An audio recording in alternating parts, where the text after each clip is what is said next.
Dan ini siang hari ini kami awali dari peristiwa kebakaran pabrik karton di Kabupaten Pasuruan, Jawa Timur. Banyaknya material yang mudah terbakar menyebabkan separuh badan pabrik hangus.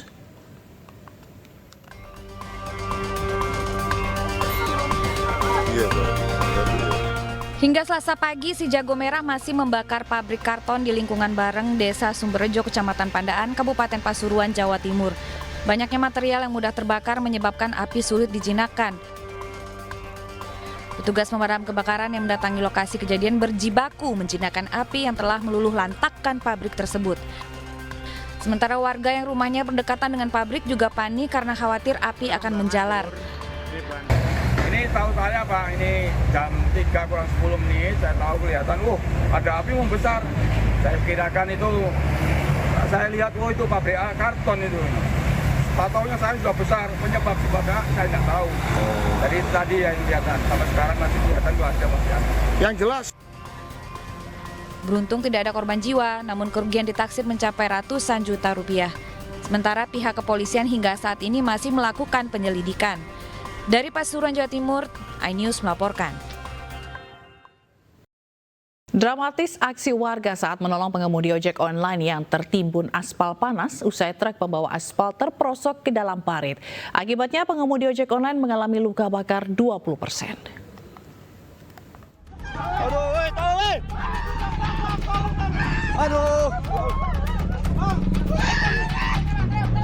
Inilah detik-detik saat seorang pengemudi ojek online tertimbun aspal panas yang jatuh dari truk di Jalan Kenanga Raya, Medan, Sumatera Utara. Kejadian bermula saat truk pembawa aspal yang datang dari arah Jalan Kenanga Raya hendak masuk ke dalam gang Dahlia yang sedang melakukan proyek pengaspalan jalan. Diduga sopir truk tak melihat parit hingga truk terperosok dan muatan aspal jatuh ke samping. Di saat bersamaan, seorang pengemudi ojek online hendak melintas dan menunggu truk mundur. Namun naas muatan aspal panas malah menimpa dirinya dan sepeda motornya. Warga sekitar pun bahu-membahu mengevakuasi korban yang setengah badannya sudah tertimbun aspal panas. Di situ Pak. Truk mundur kan, dia terlalu ke pinggir, kurang tengah dia, karena ada lubang gitu kan. Itulah dia jeblos dia. Itu ada gojek, nunggu truk masuk. Itu tiba-tiba truk guling, gojek nggak sempat itu, nggak sempat menghindar kan. Kini korban sudah dievakuasi dan mendapat perawatan di rumah sakit akibat mengalami luka bakar 20%. Dari Medan, Sumatera Utara, Ahmad Ridwan Nasution, iNews melaporkan. Dan untuk membahas lebih lanjut mengenai kasus pria yang tewas dibunuh istri, anak, dan pacar anaknya, kita sudah terhubung dengan Kasat Reskrim Polres Metro Bekasi, AKBP Gogo Galesung. Selamat siang Pak Gogo, terima kasih sudah bergabung di iNews siang Pak. Ya Mbak, selamat siang, terima kasih. Pak Gogo, ini gimana awal mulanya kasus ini bisa terungkap? Karena kan sebelumnya korban ini kan disebut meninggal karena sakit ya Pak? Ya baik, jadi akan saya jelaskan dari awal kronologi sampai nanti motif para pelaku. Jadi pada tanggal, para pelaku ini ada 3. Jadi korban ini bernama Asep. Asep ini mempunyai istri dengan inisial JJ yang menjadi tersangka kita. Setelah itu mempunyai anak berinisial SL dan punya pacarnya berinisial HG. Jadi pada tanggal 17 Juni si JJ yaitu istri korban dengan anak korban sudah merencanakan pembunuhan. Yaitu memasukkan racun ya berupa soklin minuman soda susu. Tapi waktu itu anaknya berpikir masih kasihan sama ayahnya. Dia bilang sama ibunya, udah lama nggak usah, jangan kasihan. Setelah itu di tanggal 24 mereka berusaha untuk meracuni lagi, yaitu dimasukkan ke soklin, dimasukkan di dalam minuman kloridina. Tapi korban pada saat minum itu sedikit, yang diminum korban sedikit, terus korban merasakan tidak enak. Dia merasakan, kok ini seperti soklin sih mah gitu, seperti itulah bahasanya. Lalu dibuang sama korban. Setelah itu di tanggal 24 ya. Setelah itu di tanggal 25 mereka bertiga merencanakan pembunuhan. Akan tetapi korban ini karena korban begadang, jadi rencana itu tidak jadi. Kita tunggu di tanggal 26 saat korban pulang bermain bulu tangkis, capek, tidur, barulah mereka melakukan pembunuhan. Oke. Dengan peran masing-masing, JJ itu istrinya itu membantu anak perempuannya itu melakban kakinya ayahnya, megangin, dan pacarnya si HG menduduki tubuh korban sambil mukul helm, sambil mencekik. Setelah itu korban meninggal dunia. Oke. Nah, motif dari para tersangka ini adalah yang pertama, istrinya itu sakit hati, kesel karena bagi istrinya ini adalah suaminya ini kan pengusaha ya, menengah ke atas. Nah, tapi memberikan nafkah itu sedikit sekali kalau menurut istrinya. Setiap hari itu hanya 100.000 per hari. Oke. Kalau untuk anaknya yang perempuan sama pacarnya, mereka kesal. Karena setelah menjalin hubungan 4 tahun tidak direstui juga sama ayahnya. Oke. Dan pacarnya juga kesal karena bagi pacarnya ini, korban ini kok tidak memperlakukan dengan baik, tidak pernah menyapa, tidak pernah menegur, tidak pernah mengajak ngobrol seperti itu. Dan setelah korban meninggal dunia, pacarnya itu mencairkan pinjol dari handphonenya korban sebesar 56 juta. Setelah itu mengambil uang korban dari rekening ATM 10 juta. Jadi jumlahnya itu sekitar 66.500.000. Oke. Yang digunakan untuk dari si tersangka, si pacarnya ini untuk membayar pinjol, utang pinjolnya sebesar 20 juta. Setelah itu membayar kredit BRI, membeli iPhone 15 yang baru. Setelah itu beli AC 2 unit, dan setelah itu untuk makan-makan dan untuk kebutuhan sehari-hari. Seperti itu, Mbak. Oke, berarti uang yang dicairkan ini untuk membayar utang-utang yang tidak dipenuhi oleh korban ini ya, Pak ya? Bukan. Jadi si yang mencairkan ini si pacarnya si anaknya untuk bayar utangnya dia, utang pinjolnya dia gitu, sebesar 20 juta. Salah satunya ya, selain membeli barang-barang yang lain, Mbak. Oke, tapi ada motif lain nggak sih, Pak, selain emang sakit hati? Mungkin ada orang ketiga atau apa gitu? Ya, jadi istrinya ini dapat kabar dari anaknya. Katanya ayahnya ini punya handphone baru, yaitu handphone Oppo. Padahal handphone dipakai Samsung semua. Anaknya bilang mungkin papa selingkuh. Tapi setelah kami interogasi, apakah kalian sudah mengcross-check ke korban? Ya nggak ada, Pak, ini asumsi kami saja. Jadi hanya asumsi lah, kecurigaan seperti itu. Jadi udah asumsi terus terbawa emosi ya? Sama lain karena mungkin akumulasi yang ya seperti itulah, Pak, yang tadi saya jelaskan. Oke, Pak Gogo juga tadi menjelaskan bahwa percobaan pembunuhan ini sudah dilakukan berulang kali gitu ya, sampai akhirnya korban dianiaya. Untuk ancaman hukumannya sendiri seperti apa, Pak, bagi para pelaku ini?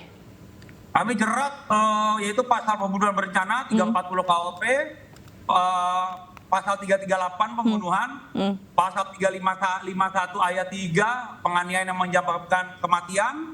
Setelah itu Undang-Undang KDRT, kekerasan dalam rumah tangga ya, pembunuhan yang penganiayaan yang menyebabkan kematian juga. Itu ancamannya paling tinggi di pembunuhan berencana, yaitu hukuman mati. Oke, berarti mereka terancam hukuman mati gitu ya. Baik, terima kasih AKBP Gogo Galesung, Kasatreskrim Polres Metro Bekasi atas informasinya, dan terima kasih juga telah bergabung di Ini Siang. Salam sehat selalu, Pak. Sampai jumpa. Ya pemirsa, seorang pemuda pengendara motor di Karawang, Jawa Barat mendadak kesurupan saat ditilang petugas. Aksi kesurupan ini pun jadi tontonan warga dan viral di media sosial.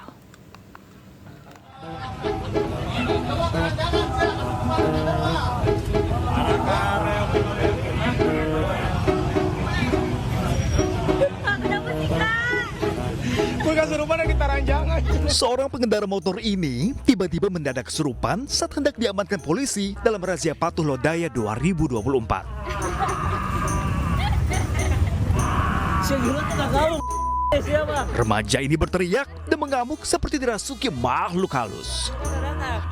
Bahkan saat polisi akan mendekat, ia terus meraung layaknya harimau dengan kedua tangan mencengkeram kursi. Diduga aksi kesurupan ini hanyalah akal-akalan dari pengendara agar terhindar dari razia. Aksinya pun sontak jadi hiburan warga sekitar dan viral di media sosial. Mau ditangkap, ditilang juga motornya, terus dia langsung kesurupan. Gak tau itu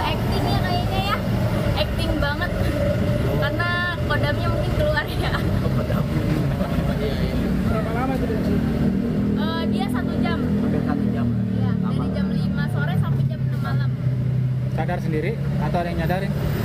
Diajak tenang ya sama beberapa warga. Malah makin-makin. Awalnya iya, tapi lama-lama dia rada sendiri. Ketika beberapa kan itu polisi kawan-kawannya aparat tuh ada yang datang juga karena untuk mengamankan. Setelah sekian lama udah pada bubar, tinggal satu orang doang aparatnya di situ. Jadi mulai tenang lah di situ. Gitu. Sebelum mendadak kesurupan, pengendara terjaring razia karena menerobos lampu merah dan tidak menggunakan helm. Si remaja bahkan kabur dan berhasil ditangkap petugas. Alhasil, polisi berikan sanksi tilang dan amankan kendaraan pelaku. Sementara baru dititipkan di sini karena kan yang bersangkutan belum bisa diajak komunikasi, yang bersangkutan dalam kondisi kesurupan, jadi tidak bisa ada komunikasi. Kesurupannya sengaja atau kesurupan benar? Ya bisa dikatakan modus, bisa dikatakan tidak, karena ya kita sebagai petugas dalam kondisi yang bersangkutan tidak bisa untuk diajak komunikasi, dalam kondisi tidak sadarkan diri, seolah-olah dia kesurupan, ya tidak bisa menindaklanjuti untuk hal-hal yang harus kita lakukan. Operasi Patuh Lodaya 2024 kembali digelar untuk meningkatkan kesadaran dan kepatuhan masyarakat terhadap peraturan lalu lintas. Dari Karawang, Jawa Barat, Rudi Setiawan, iNews melaporkan. Sementara itu, seorang pengemudi mobil nyaris diamuk massa di Bangkalan, Madura. Insiden ini terjadi setelah pengemudi tersebut menabrak motor warga lalu melarikan diri.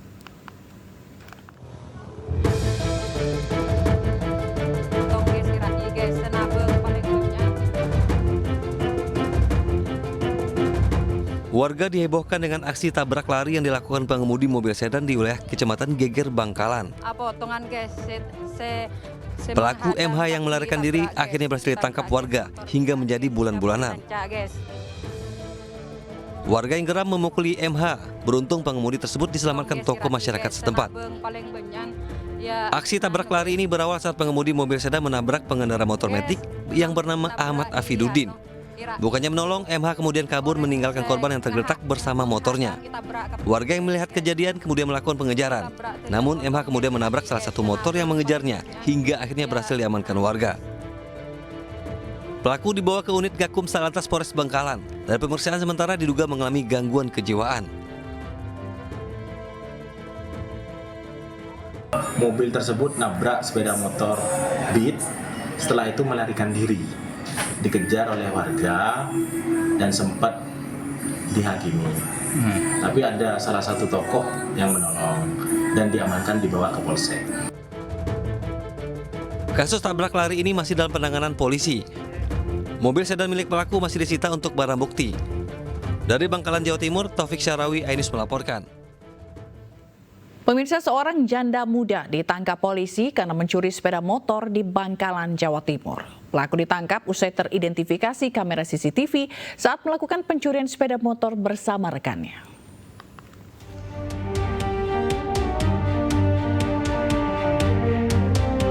Seorang wanita yang berstatus janda FF 21 tahun terekam CCTV saat melakukan pencurian sepeda motor bersama rekannya YU di kawasan Kamal, Kabupaten Bangkalan. Hanya dalam hitungan detik, pelaku FF membawa kabur motor incarannya lalu kabur bersama rekannya. Usai kejadian, polisi yang sudah mengidentifikasi kedua pelaku segera menggerebek dan menangkapnya di kawasan Kecamatan Tragah. Polisi segera menangkap FF sementara YU bisa melarikan diri. Selain itu, polisi juga mengamankan sejumlah barang bukti seperti kunci letter T serta beberapa sepeda motor hasil kejahatan. Tersangka ini melakukan 2 orang dengan tersangka selama inisialnya Y. Penangkapan di Trage beberapa unit motor yang kami angkat dari Polres Bangkalan kami bawa ke sini. Setelah itu kami membawa juga rekan-rekan tersangka juga, kurang lebih 5 orang. Saat ini polisi masih mengejar pelaku YU yang menjadi otak pencurian. Sementara FF dijerat dengan pasal 363 KUHP tentang pencurian dengan ancaman hukuman 7 tahun penjara. Dari Bangkalan, Jawa Timur, Taufik Syarawi, iNews melaporkan. Pemirsa, uang tunai sebesar 490 juta rupiah hasil penjualan BBM milik salah satu SPBU yang akan disetorkan ke Bank Raib digesek pencuri dengan modus pecah kaca di Sukabumi, Jawa Barat. Aksi pelaku ini terbilang nekat karena dilakukan pada siang bolong saat mobil sedang terparkir di sebuah pool bus.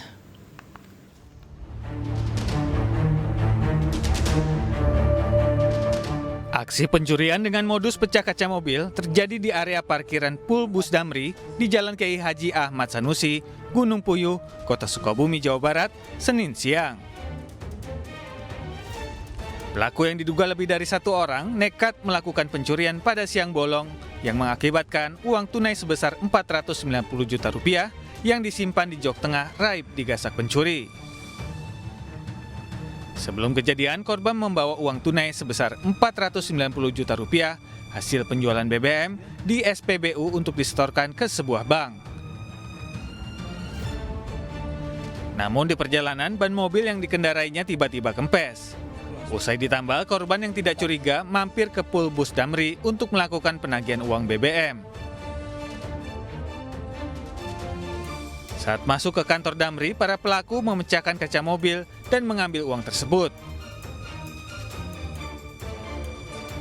Saya jalan lagi ke Sudirman ke sini, sebelum ke bank itu saya nagih dulu ke Damri ke sini Pak, karena sorenya itu Damri ngisi di kami gitu kan Pak, nagih bayarnya suka pagi-pagi sekalian setor kan. Nah pas saya masuk ke dalam kantornya Pak, baru nyampe saya nagih lagi ngitung uang, ternyata di luar ada yang teriak Pak, maling. Saya kira malingnya maling siapa gitu kan, nggak ngerti saya juga. Pas saya keluar ternyata mobil saya yang kemalingan. Jalan kaki ke sana dikira Abah mau nanyain ke bandara. Pulang lagi saya keluar bawa motor gede, muter ke sana. Itu yang mecahin kaca, yang tahu itu yang nonton di belakang. Berapa orang Pak tadi? Sempat lihat nggak Pak? Yang lihat, cuman udah naik motor kan langsung hiber. Menurut saksi, para pelaku diduga berjumlah 4 orang dengan menggunakan 3 unit sepeda motor. Saat ini kasus pencurian tersebut masih dalam penyelidikan unit reskrim Polsek Gunung Puyuh. Dari Sukabumi, Jawa Barat, Budi Setiawan, iNews melaporkan. Siswi SMP di Cianjur, Jawa Barat menjadi korban dugaan kekerasan oleh temannya saat penutupan kegiatan pengenalan sekolah atau MPLS. Akibatnya korban pun murung dan tidak mau sekolah.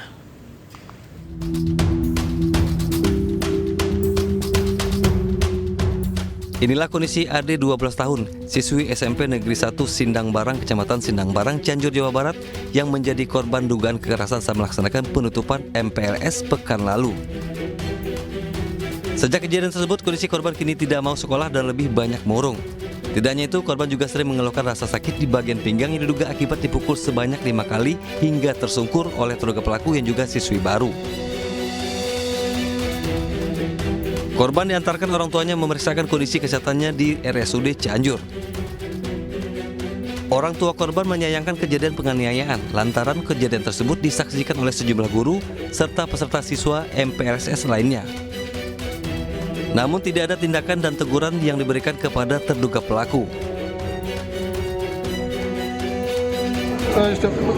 Jalan masih bisa, biasa aja, sekitar jam 2-an. Mulai ngeluh dia itu, anak saya tuh buang air kecil nyeri gitu, sakit katanya. Terus mau bangun nggak bisa, jalan nggak bisa. Saya makanya sampai malam itu sempat shock, panik saya juga, sampai saya sedikit marah.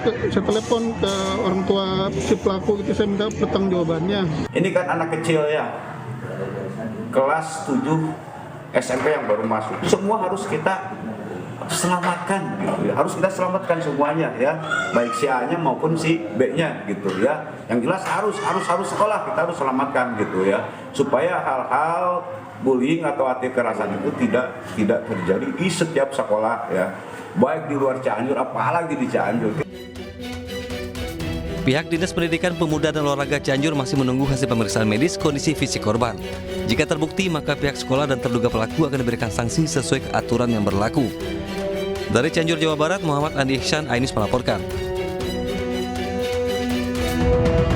Dan untuk membahas lebih lanjut mengenai siswi SMP di Cianjur yang diduga menjadi korban kekerasan oleh temannya, kita sudah terhubung dengan Bapak Dede, orang tua korban. Selamat siang Pak Dede, terima kasih atas waktunya ya Pak. Selamat siang Bu. Dan saya juga ingin mengucapkan turut sedih ya Pak atas apa yang menimpa anak Bapak. Terima kasih.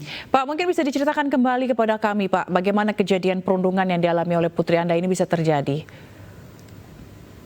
Kronologisnya pada hari Kamis itu pagi sekitar jam 10 anak saya itu kan dipilih untuk acara fashion show dalam kegiatan MPLS di sekolah. SMP 1 sedang berang para guru-guru dan OSIS-nya. Nah, di saat upacara penutupan tiba-tiba itu ada siswa lain waktu acara upacara penutupan ya, tiba-tiba ada siswa lain itu menonjok itu ditonjok badan belakang anak saya ada sampai 5 kali hingga tersungkur anak saya itu megang ke siswa yang lain. Udah dia pegang siswa yang lain, tetap aja dipukul anak itu sama anak yang begitu Bu. Oke, alasannya apa Pak? Setelah ditanya kenapa dipukul? Saya dendam ke kamu, bahasa Indonesia begitu. Kalau kata saya dendam ke kamu. Nggak lama setelah itu si anak saya itu resetting roknya itu udah dibuka Bu, terus mau dipelorotin udah setengah dipelorot, sempat dipegang anak saya itu di tengah-tengah acara penutupan. Dia itu kan disaksikan oleh guru-guru. Yang saya sayangkan kenapa dari pihak guru, OSIS gitu tidak peduli gitu untuk menyampaikan ke anak saya yang sedang dirundung dibully itu gitu. Oh, jadi guru-guru tidak menyampaikan anak Bapak pada saat kejadian itu? Hanya mengatakan ada apa katanya, ada apa, cuman udah tahu ada kericuhan gitu. Bukan dihampiri gitu ke saya gitu. Nah, berlanjut setelah pulang sekolah itu anak saya diam dia waktu saya jemput pulang sekolah jam 12:30 diam, nggak bicara apa-apa. Sekitar jam 2:30 mulai terasa itu saat buang air kecil. Merasa nyeri, susah nyeri katanya. Kenapa kamu tadi dipukul? Baru dia ngaku gitu. Udah jam 2:30 ngaku dipukul. Setelah nggak berapa jam kemudian, mulai malam Jumat itu sampai Jumat pagi, anak saya nggak bisa bangun sama sekali. Jadi terbaring aja, tidak bisa bangun sama sekali. Itu di situ pada malam hari itu saya sangat marah gitu. Saya telepon langsung orang tua si pelaku itu. Saya minta pertanggungjawabannya waktu malam itu. Saya panggil itu. Kemudian orang tuanya datang sama anak, aku minta maaf katanya. Saya bilang saya nggak perlu apa-apa. Waktu malam Jumat itu datang ke rumah, saya bilang nggak minta apa-apa, hanya minta pertanggungjawaban ke pihak keluarga pelaku untuk menemani saya untuk periksa berobat ke rumah sakit di Cianjur atau di Sukabumi, karena saya tahu ini kalau masalahnya kekerasan untuk memakai BPJS agak sulit, jadi mesti menggunakan cash gitu. Begitu. Dan setelah konfirmasi dengan teman-temannya kenapa dendamnya si pelaku itu ya ternyata dia tuh cemburu karena pasangan waktu fashion show itu si pelaku itu ada rasa suka gitu sama pasangan waktu fashion show. Rupanya ada dasar cemburu gitu. Jadi siswi baru juga ya Pak ya pelaku ya? Bagaimana Ibu? Yang pelaku ini siswi baru juga?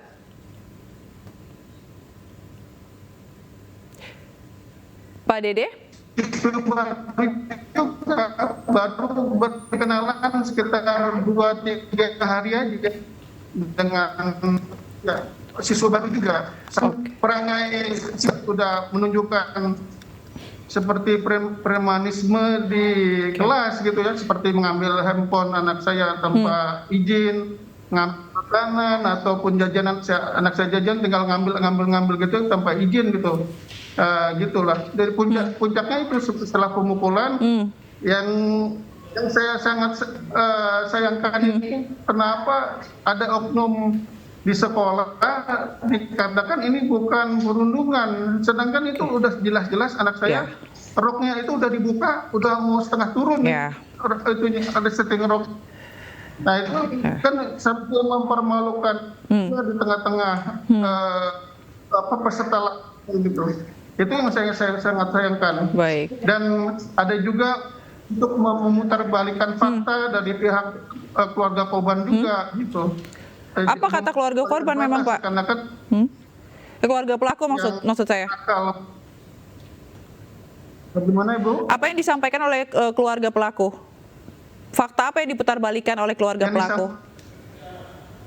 Diputarbalikan malah dibilang anak saya yang duluan mengangkat rok anaknya dia gitu. Saya bilang waktu tengah dimediasi sama kepolisian, waktu itu karena kita nggak ada titik temu hari Jumat pagi itu, panggil saya melapor ke kepolisian Polsek Sindang Barang untuk menengahi karena kita nggak ada kesepakatan waktu itu sampai pada Jumat pagi itu. Maksud saya tuh untuk menengahi gitu.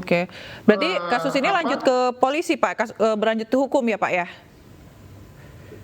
Ya, karena sebenarnya saya ada upaya juga dari pihak sekolah ingin ditutup-tutupi supaya saya tidak melapor kemana-mana gitu ya. Cuman kan karena ini kasusnya sudah melebar, udah tercium kemana-mana, otomatis semua udah tahu gitu. Ya syukur alhamdulillah. Saya berterima kasih juga kepada Dikdik Kabupaten Cianjur yang sigap turun langsung ke sekolah SMP Sindang Barang, dan juga ada rasa peduli dari ada seorang lawyer yang peduli namanya Pak Pam dari Cianjur, peduli untuk membantu masalah kami ini gitu. Baik, semoga kasus ini juga jadi terang benderang gitu ya. Bapak juga mengharapkan pertanggungjawaban yang Bapak harapkan juga semoga terjadi, dan untuk anaknya semoga cepat sembuh Pak, semoga bisa semangat lagi ke sekolah. Terima kasih Pak Dede telah bergabung bersama kami, sehat selalu Pak, sampai jumpa. Ya pemirsa, Tamara Tiasmara meneriaki Yuda Arfandi pembunuh di ruang sidang. Tidak hanya di dalam ruang sidang, artis sinetron itu juga kembali meluapkan emosinya dengan meneriaki keluarga Yuda di luar gedung usai sidang pembacaan eksepsi atas kasus sidang pembunuhan putranya Dante.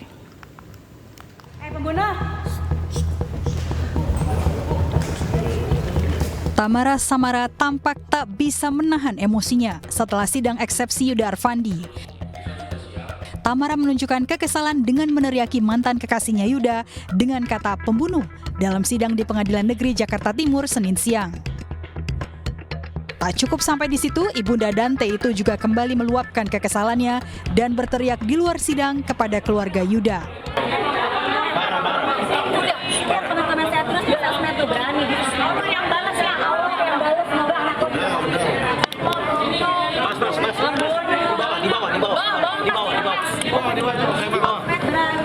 Berani di sosmed doang. Keluarnya tuh satu tuh di sosmed.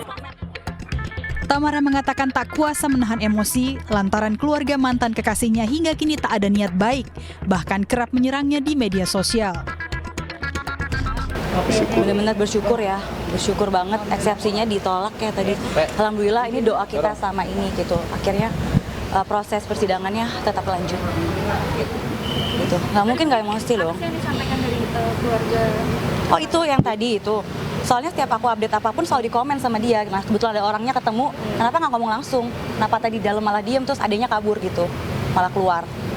Ya, tadi tantenya, tapi terlalu di sosmed terlalu ini neken aku banget. Banyak deh Mbak, pokoknya abis posting apa di komen, terutama yang tadi tuh, yang kerudung biru itu. Makanya tadi aku emosi banget lihat. Dari hasil sidang sendiri, majelis hakim menilai surat dakwaan yang disusun jaksa penuntut umum telah memenuhi syarat formil dan material. Dengan demikian, keberatan dari Yuda Arfandi tak dapat diterima, sehingga sidang berikutnya adalah sidang pemeriksaan saksi. Dari Jakarta, Tim Liputan iNews melaporkan.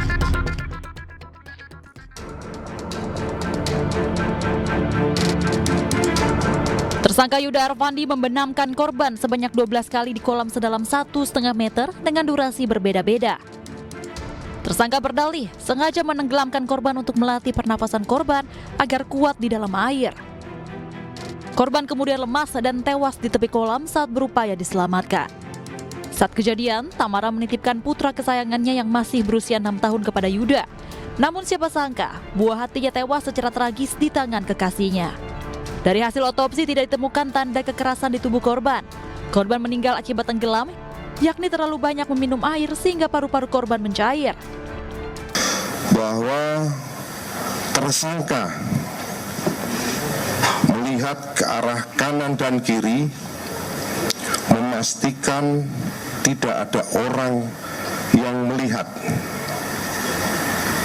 Lalu kemudian membenamkan korban ke dalam kolam sebanyak 12 kali dengan durasi waktu yang bervariatif. Kemudian korban berusaha berenang ke tepian kolam, namun tersangka melakukan gerakan yang mencurigakan sehingga korban tidak dapat meraih ke tepi kolam. Tersangka beberapa kali membenamkan tubuh daripada korban ke dalam kolam dewasa yang kedalamannya adalah 150 cm. Kasus kematian Dante ini masih menjadi sorotan publik dan masih menjalani proses persidangan. Dari Jakarta, Tim Liputan iNews melaporkan. Kita beralih ke informasi lain, pemirsa. Gunung Merapi di perbatasan Daerah Istimewa Yogyakarta kembali erupsi. Awan panas dan guguran lava pijar dari puncak kawah mengarah ke barat daya dan terekam kamera pengawas.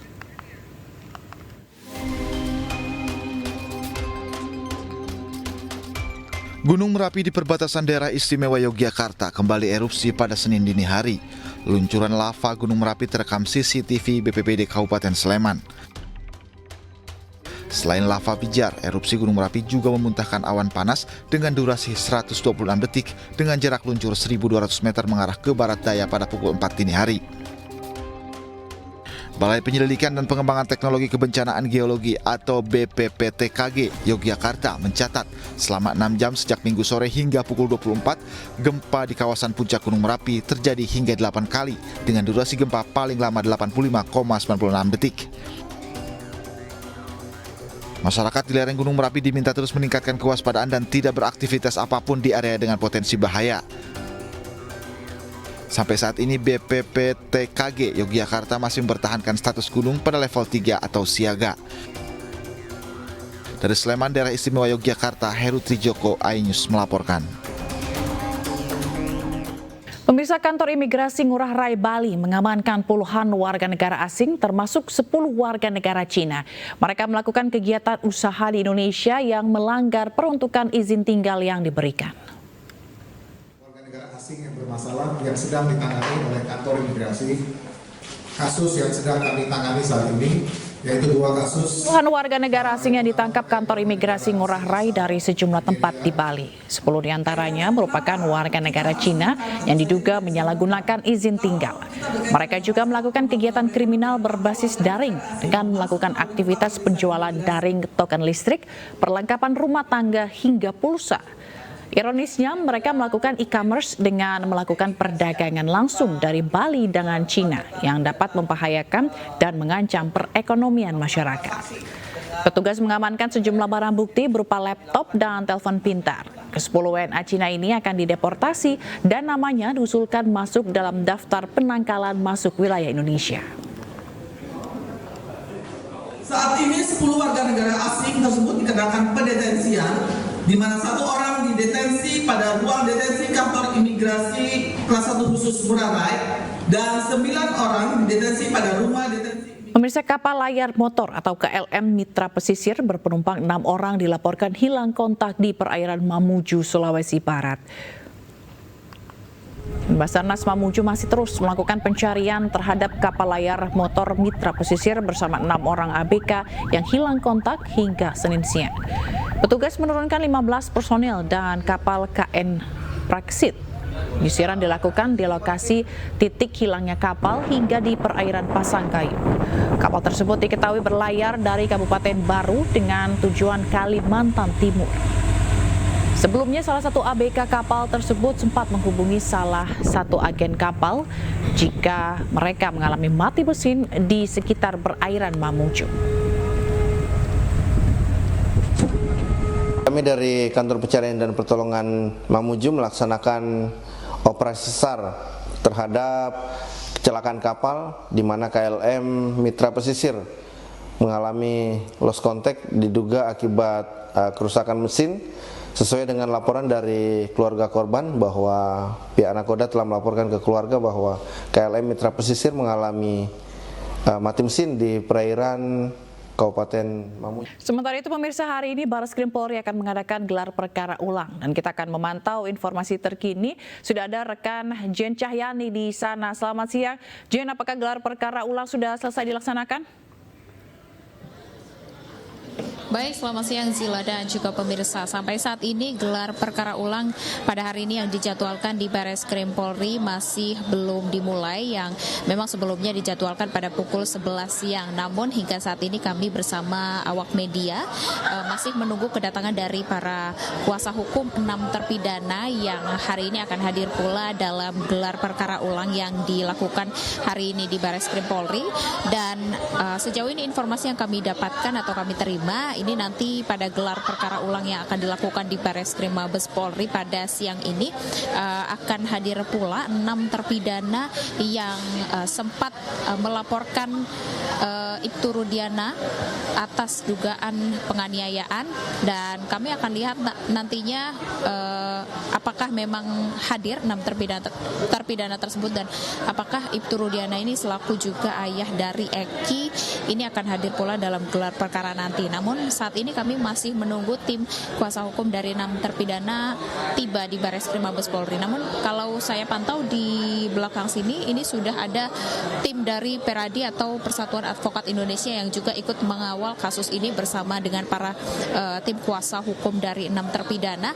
Ini artinya sesaat lagi, mungkin sebentar lagi tim kuasa hukum akan tiba di Barreskrim Mabes Polri dan sebentar lagi gelar perkara ulang akan dimulai. Namun kami nantikan gelar perkara ulang yang akan dilakukan karena memang sebelumnya dijadwalkan pada pukul 11 siang ya.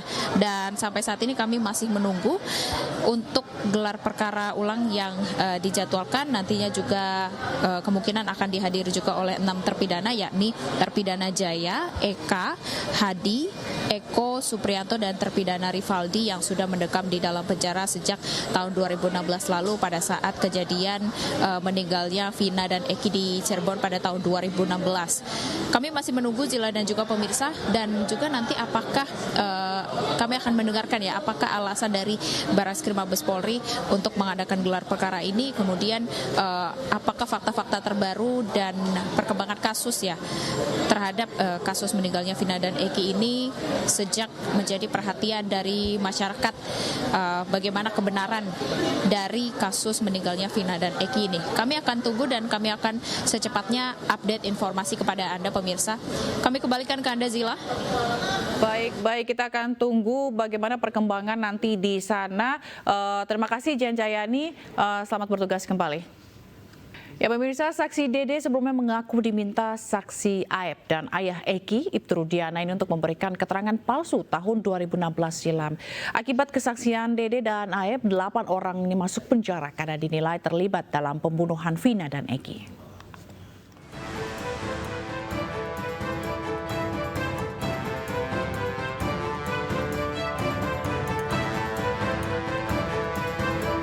Setelah disebut menghilang, salah satu saksi kasus pembunuhan Vina dan Eki, Dede, muncul ke publik.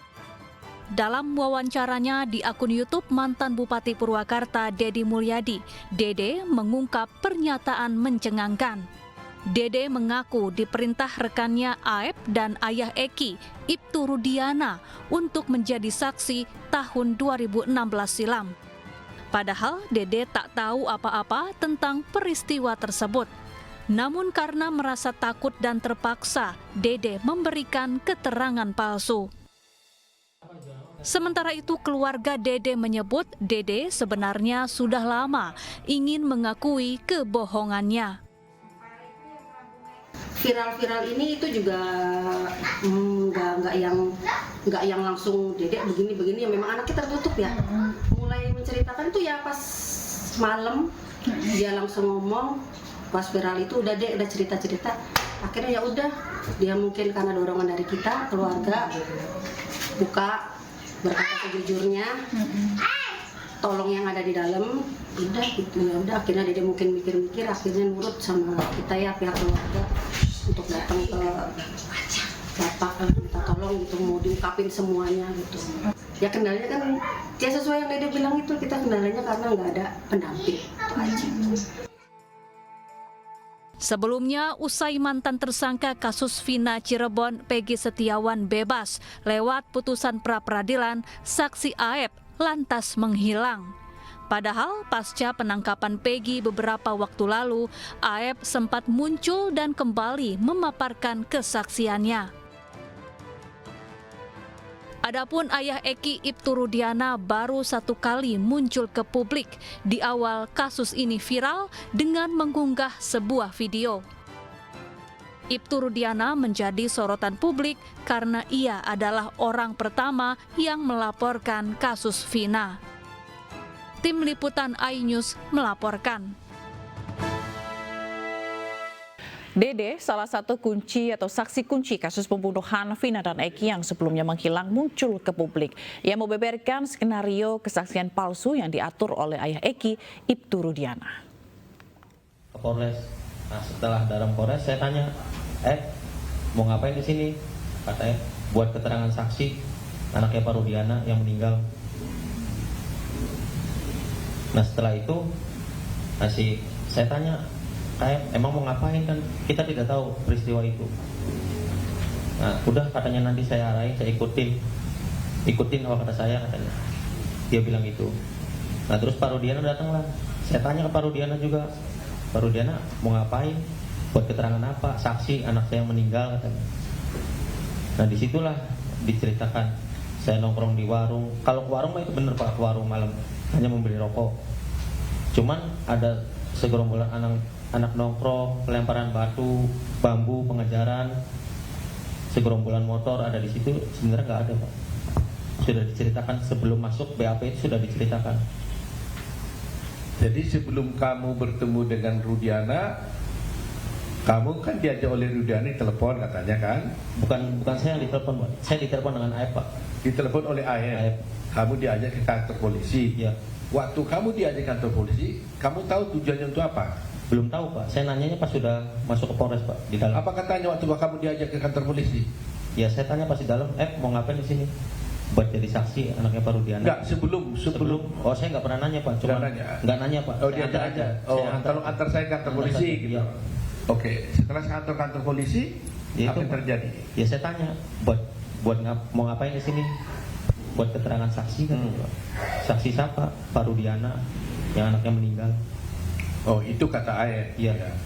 Nah kemudian kamu bertemu dengan Rudiana di mana? Di situ juga? Di situ juga. Saya tahu Rudiana pun saat di situ. Oh kamu kenal Rudiana saat di situ? Saat di situ. Waktu dia pakai baju apa dia? Baju preman atau baju? Baju preman sih Pak. Baju biasa. Dan polisi. Apa? Dikenalkan sama Aep siapa ini gitu? Iya, dikenalkan sama Aep. Ini Pak Rudiana katanya. Nah, dikasih tahu. Ini Pak Rudiana. Ini Pak Rudiana. Apalagi? Bapaknya Eki. Diberitahu nggak dia polisi? Diberitahu Pak, dia polisi. Ini polisi gitu. Polisi. Jabatannya diberitahu pada waktu itu? Diberitahu intel narkoba katanya Pak. Oh intel narkoba katanya. Diberitahu gitu ya? Diberitahu. Nah lantas apa kata Aep kepada kamu? Ya saya bilang ke Pak Rudiana juga pada situ, Pak buat jadi saksi apa? Anak saya yang meninggal katanya. Nah, sedangkan saya tidak tahu kejadian itu. Dan saya pun tidak kenal nama-nama dan muka, dan peristiwa itu emang Tidak tahu sama sekali, Pak. Nah, terus apa kata Rudiana? Kata F dan Rudiana, ya bilang, Pak, ya udah ntar saya kasih tahu katanya. Ya setelah dikasih tahu, pada saat nongkrong di situ, pada saat ke warung ada orang segerombolan nongkrong, terus melihat pelemparan batu kepada anaknya Pak Rudiana. Nah, terus dilempar batu itu tidak kena, terus pengajaran membawa bambu. Nah, terus setelah itu ya tidak tahu kejadian itu lagi, Pak. Setelah pengajaran tidak tahu. Sudah sampai situ doang, Pak. Tadi kan kamu ceritakan bahwa kamu diarahkan oleh AF dan Rudiana. Saya mau lihat perannya masing-masing. AF ngomong apa, Pak Rudiana ngomong apa? AF ngasih tahu, bilang aja ya ada segerombolan orang di situ, Pak. Baik. Terus Pak Rudiana? Pak Rudiana ngasih tahu masalah motor sama nama, Pak. Sama nama? Iya, motor dan nama. Saya tahu dari Pak Rudiana, dikasih tahu sama Pak Rudiana. Oh, nama-nama pelaku. Nama-nama pelaku. Iya. Apa katanya waktu itu? Kan saya bilang saya nggak kenal, Pak, nama-nama pelaku. Muka pun nggak kenal. Terus kata Pak Rudiana, ya udah ntar saya kasih tahu nama-namanya pelakunya. Saksi kunci kasus Vina, Dede juga mengaku siap dengan segala resiko karena telah berbohong di berita acara pemeriksaan kasus Vina. Bahkan Dede mengaku siap dihukum menggantikan para terpidana kasus Vina. Kamu kan tadi mengaku sudah bersalah melakukan memberikan keterangan palsu dulu atas arahan daripada AF dan juga Rudiana. Ya, kita juga pernah melaporkan kamu juga. Iya, Pak. Iya kan? Tapi sekarang kamu datang mengaku bersalah. Kamu tahu risikonya ini buat kamu? Tahu, Pak, sangat tahu risikonya. Kamu tahu bahwa kamu bisa dipenjara gara-gara pengakuanmu sekarang ini? Tahu, Pak. Saya siap risikonya, Pak.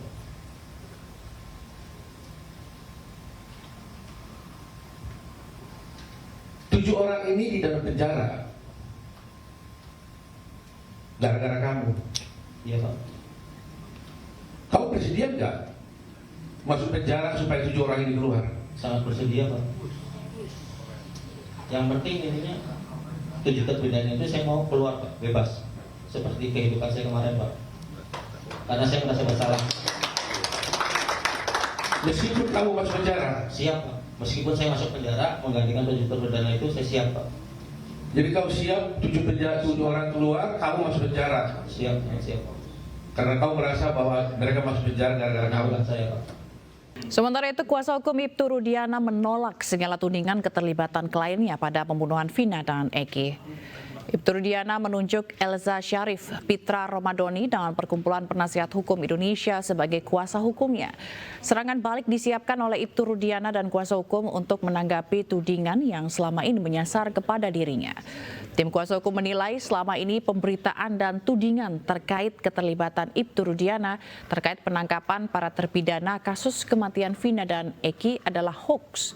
Meski Ibtu Rudiana telah dilaporkan ke Bareskrim atas dugaan penganiayaan kepada terpidana, kuasa hukum menilai laporan itu belum tentu ditindaklanjut. Selain berstatus sebagai terlapor, Ibtu Rudiana juga berstatus sebagai ayah almarhum Eki yang menjadi korban pembunuhan. Pada bulan Mei 2024 yang lalu, kita semua masyarakat Indonesia telah menonton Vina sebelum 7 hari. Semua apa? Semua menyatakan setuju. Cari itu pelakunya. Tangkap itu pelaku gitu. Tapi setelah ditangkap oleh Polda Jawa Barat, semua berbalik bela terpidana. Bebaskan dia seperti itu. Saya merasa aneh terkait dengan pemikiran kita semua. Kita di sini mau bela korban atau mau bela terpidana? Jadi janganlah kita pantik persoalan hukum ini dan menghancurkan harkat martabat nasib keluarga Ibtu Rudiana. Beliau sudah sedih kehilangan anaknya. Beliau sudah terpukul kehilangan putranya.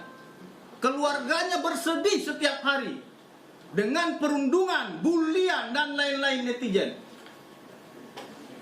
Selama ini beliau diam. Apakah kita tega menghujat korban, menghujat orang yang sudah mati, menghakimi orang yang sudah mati? keadilan bagi orang mati hanyalah ada di surga. Jadi masyarakat Indonesia, tolonglah jangan menghakimi korban. Ini sudah menjadi peradilan media sosial. Kenapa kita semua berubah pola pikirnya? Esensi yang pertama itu sudah tepat, cari pelaku gitu. Kita dukung Polda, tapi esensinya berubah setelah ada beberapa terduga pelaku diamankan. Sehingga sekarang terpidana harus dibebaskan. Silakan saja melakukan upaya hukum peninjauan kembali, kita tidak larang itu, karena itu negara memberikan ruang kepada para terpidana untuk melakukan upaya hukum. Dan tolong diingat, mereka para terpidana telah mengajukan gerasi yang artinya mengakui perbuatannya kepada presiden dan seluruh. Di Mabes Polri prosedurnya adalah begitu kita melapor, mau melapor tidak diberikan tanda lapor, dikaji dulu, dianalisa dulu, paling cepat 1 minggu. Nah baru nanti 1 minggu kemudian paling cepat itu apakah laporan itu bisa ditindaklanjuti di Bareskrim ataukah disalurkan misalnya, oh ini karena itu Rudiana sebagai polisi aktif harus ke Propam misalnya. Oh ini kewenangannya di Polda dialihkan. Oh ini kewenangan di Polres. Oh ini memang kewenangan Bareskrim. Jadi belum tentu. Dan saya sudah tanyakan apakah tanda lapornya sudah ada? Belum ada. Karena itu jangan pikir sudah dibuat laporan, bukan. Baru memberikan surat melaporkan dengan barang bukti. Tapi apakah sudah jadi tanda lapor? Tanda lapor itu nanti akan ditindaklanjutkan dengan lidik. Dibentuklah tim penyidik, lidik dulu, habis lidik baru penyidikan. Jadi take time lah sampai nanti misalnya sampai persidangan. Nah itu yang mau dijadiin barang bukti sebagai novum. Itu mesti sampai punya putusan yang mempunyai kekuatan hukum tetap. Sementara itu, Lembaga Perlindungan Saksi dan Korban LPSK memberikan perlindungan kepada Saka Tatal dan keluarga Vina dalam kasus pembunuhan Vina dan Eki. LPSK juga menemukan dugaan penganiayaan dan pelanggaran dalam penyidikan kasus Vina pada 2016 silam. Menerima permohonan perlindungan dari keluarga V, 5 orang, apakah itu inisial BO, MR, SA, SK maupun SL, berupa program bantuan rehabilitasi psikologis. Dan ini juga kita kerjasamakan dengan Pemprov DP3 AKB Provinsi Jawa Barat melalui UPTD PPA Provinsi Jawa Barat. Kemudian LPSK menolak permohonan 7 orang AR, SU, PS, MK, RU, TM, dan FR dengan pertimbangan karena tidak memenuhi syarat pelindungan yang dimaratkan dalam pasal 28 ayat 1 Undang-Undang 31 2014. Khusus terkait dengan permohonan ST, LPSK memutuskan menerima permohonan yang bersangkutan, permohonan hak prosedural dan rehabilitasi psikologis.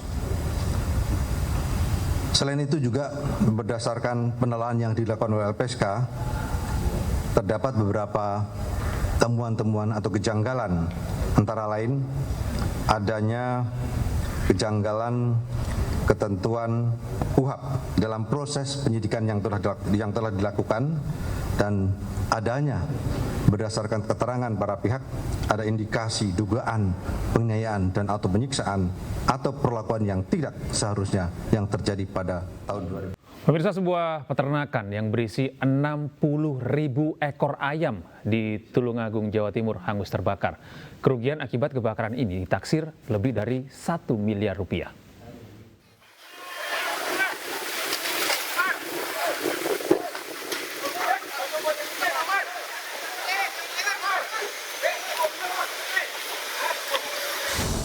Peternakan ayam broiler milik Saiful warga Desa Pulau Sari, Kecamatan Ngunu, Tulung Agung, Jawa Timur terbakar pada Senin siang. Kandang ayam 3 lantai dengan ukuran panjang 125 meter dan lebar 35 meter berisi 63.000 ekor ayam tersebut ludes dilalap api. Menurut saksi, api pertama kali muncul di lantai 3 bagian tengah kandang. Banyaknya material yang mudah terbakar membuat api dengan cepat membesar.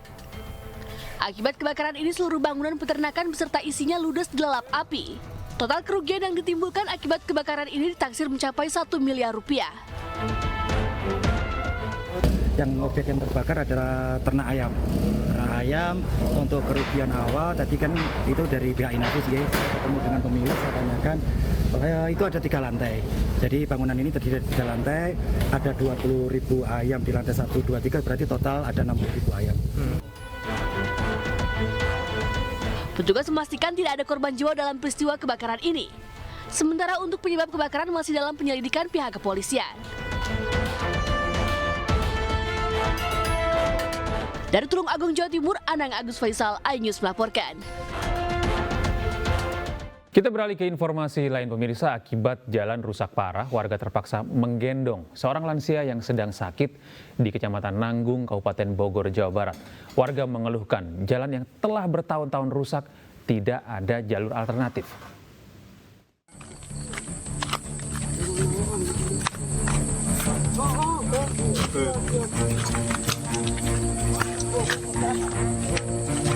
Viral di media sosial, seorang lansia yang sedang sakit terpaksa digendong keluarganya karena akses jalan yang dilewati rusak parah. Peristiwa ini terjadi di Kampung Citalahat, Desa Malasari, Kecamatan Nanggung, Kabupaten Bogor, Jawa Barat. Selain karena jalan rusak, mobil yang membawa pasien tidak bisa lewat karena ada sebuah truk mogok. Mirisnya jalur yang dilewati merupakan satu-satunya akses dan tidak ada jalur alternatif. Menurut Sekretaris Desa Malasari, pasien hendak berobat ke RSUD Lewiliang dengan jarak tempuh 3 jam. Akibat jalan rusak, pasien harus menginap di sekitar rumah sakit agar tidak terlambat daftar pengobatan di pagi hari. Sampai ke rumah sakit itu pendaftaran sudah tutup, kemudian harus menunggu jadwal dokter praktek berikutnya. Jadi pasien tersebut menginap di rumah saudaranya untuk menunggu jadwal praktek dokter berikutnya. Kalau untuk akses seperti ini sebenarnya sudah sering ya, truk mogok, terus kemudian menghambat perjalanan yang lainnya juga, bukan hanya yang berobat.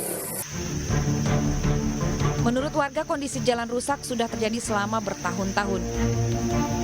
Banyaknya warga yang sakit kesulitan untuk berobat karena terhambat saat perjalanan ke rumah sakit. Ya, pemerintah harus diutamakan jalan dulu, biar misalnya ada orang sakit tuh biar cepat perjalanan ke rumah sakit. Ini kan kayak kolam lele kayak gini, jalannya ini udah puluhan tahun, belum ada perbaikan. Gimana pemerintah ini? Warga berharap pemerintah Kabupaten Bogor tanggap untuk memperbaiki akses jalan bagi warga untuk mengantisipasi kejadian darurat. Dari Bogor, Jawa Barat, Wildan Hidayat, iNews melaporkan. Kejaksaan Agung telah menyerahkan tersangka kasus korupsi timah Harvey Muiz dan Helena Lim beserta barang bukti ke Kejaksaan Negeri Jakarta Selatan. Selanjutnya kedua tersangka akan segera disidang. Setelah diserahkan, Harvey Muiz dan Helena Lim akan ditahan di Rutan Salemba Cabang Kejari selama 20 hari ke depan. Kejaksaan juga menyiapkan 30 jaksa untuk penuntutan kasus ini. Dalam pelimpahan tahap 2 ini, jaksa turut memamerkan barang bukti uang senilai 35 miliar rupiah. Adapun kasus ini menyeret 22 tersangka, salah satunya suami dari artis Sandra Dewi, Harvey Muiz. Sementara kasus ini telah merugikan negara hingga 300 triliun rupiah. Selain uang 35 miliar rupiah, jaksa juga memamerkan bukti sejumlah tas dan 7 mobil mewah berbagai merek.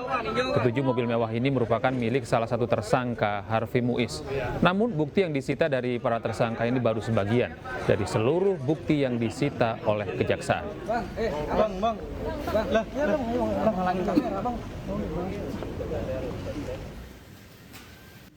Terima kasih Anda masih bersama kami di iNews Siang pemirsa. Hari ini 23 Juli 2024 diperingati sebagai Hari Anak Nasional. Puncak perayaan Hari Anak Nasional 2024 digelar di Jayapura, Papua dan dihadiri oleh Presiden Joko Widodo dan Ibu Negara Iriana.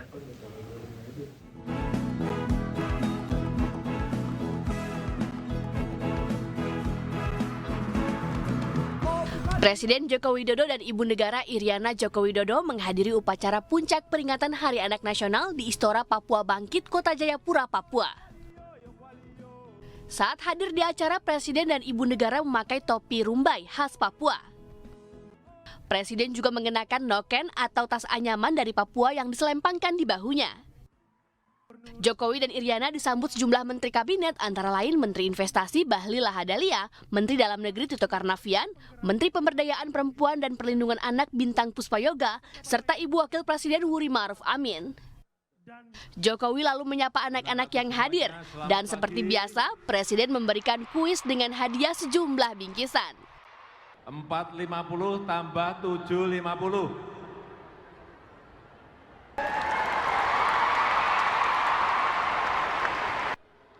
Acara tebak-tebakan dan bagi-bagi bingkisan berupa mainan pun kemudian dilanjutkan oleh Ibu Negara Iriana Joko Widodo. Siapa yang berani maju?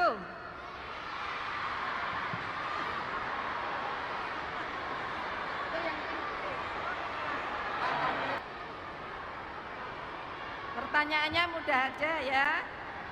Sebutkan 3 provinsi di Papua.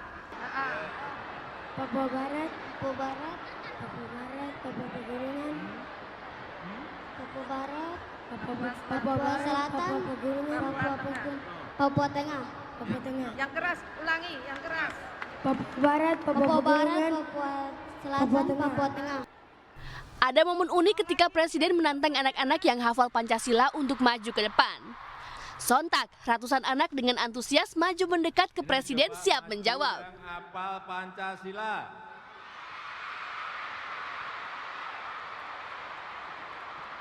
Bentar, saya ditunjuk baru maju. Kembali ke tempat dulu. Kembali ke tempat. Total ada 6.000 pelajar se-Papua yang hadir dalam acara ini.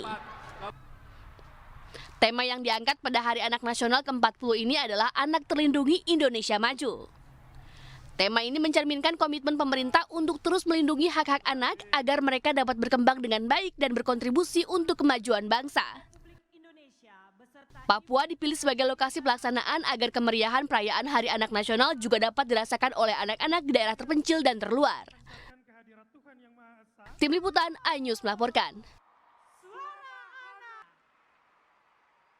Pemirsa, Kabupaten Bantul memiliki beragam potensi wisata yang sangat menarik untuk dikunjungi wisatawan. Kabupaten yang berada di Provinsi Daerah Istimewa Yogyakarta ini memiliki event kelas nasional, yaitu Keroncong Plesiran dan Desa Wisata Krebet yang menyuguhkan keindahan alam dan budaya.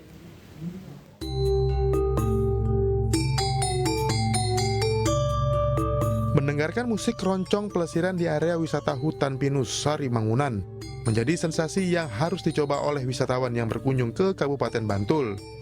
Keindahan dan kesejukan hutan pinus yang berada di Kecamatan Delingo ini berpadu sempurna dengan merdunya suara khas Keroncong Plesiran. Tak heran, Keroncong Plesiran menjadi salah satu event terbaik yang masuk dalam Karisma Event Nusantara 2024. Di Kabupaten Bantul, wisatawan juga bisa berkunjung ke Desa Wisata Krebet di Kecamatan Pajangan. Selain menikmati keindahan alam di sini, para wisatawan akan dimanjakan dengan beragam kebudayaan dan kerajinan tangan khas daerah Bantul. Kunjungan juaranya itu Jogja yang 5 juta lebih karena Borobudur masuk dalam pengelolaan dari kami di Badan Otorita Borobudur. Yang kedua, ini yang kunjungannya juga meningkat signifikan itu Danau Toba dan Labuan Bajo. Sandiaga juga terus mendorong pembangunan dan pengembangan pariwisata di Kabupaten Bantul sebagai upaya untuk mendukung destinasi prioritas yang ada di kawasan Borobudur. Dari Kabupaten Bantul, Yogyakarta, Trisnau Purwoko, iNews melaporkan. Pemirsa, Kepala Staf TNI Angkatan Darat Jenderal TNI Maruli Simanjuntak menyarankan agar TNI diperbolehkan berbisnis. Nah, hal ini karena banyak sekali anggota TNI yang melakukan kerja sampingan sebagai supir ojek online. Dia tidak mengganggu kerjaan, tidak mengganggu orang lain, ya kan? Ya, kenapa harus dilarang-larang gitu loh? Hanya untuk nambah-nambah, ya kan? Kebutuhan-kebutuhan sekarang kan luar biasa, anak sekolah apa segala macam. Kami juga nggak mungkin kalau nggak ada apel pagi ya pasti kita marah, ya kan? Nggak sampai dia apel sore, pasti dimarahin atasannya. Malah kami lebih dicek daripada kantor-kantor lain, ya kan? Ada apel pagi kita, ya silakan kamu lihat, satu orang hilang aja ketahuan tuh, ya nggak mungkin izin ojek ya kan? Nah gitu, jadi yang klasifikasi mana mungkin itu, ya.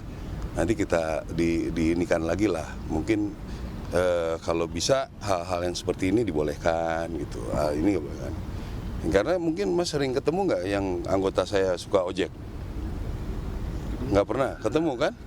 Ketemu anggota saya banyak loh yang ojek online untuk nambah-nambah, terus mau dilarang?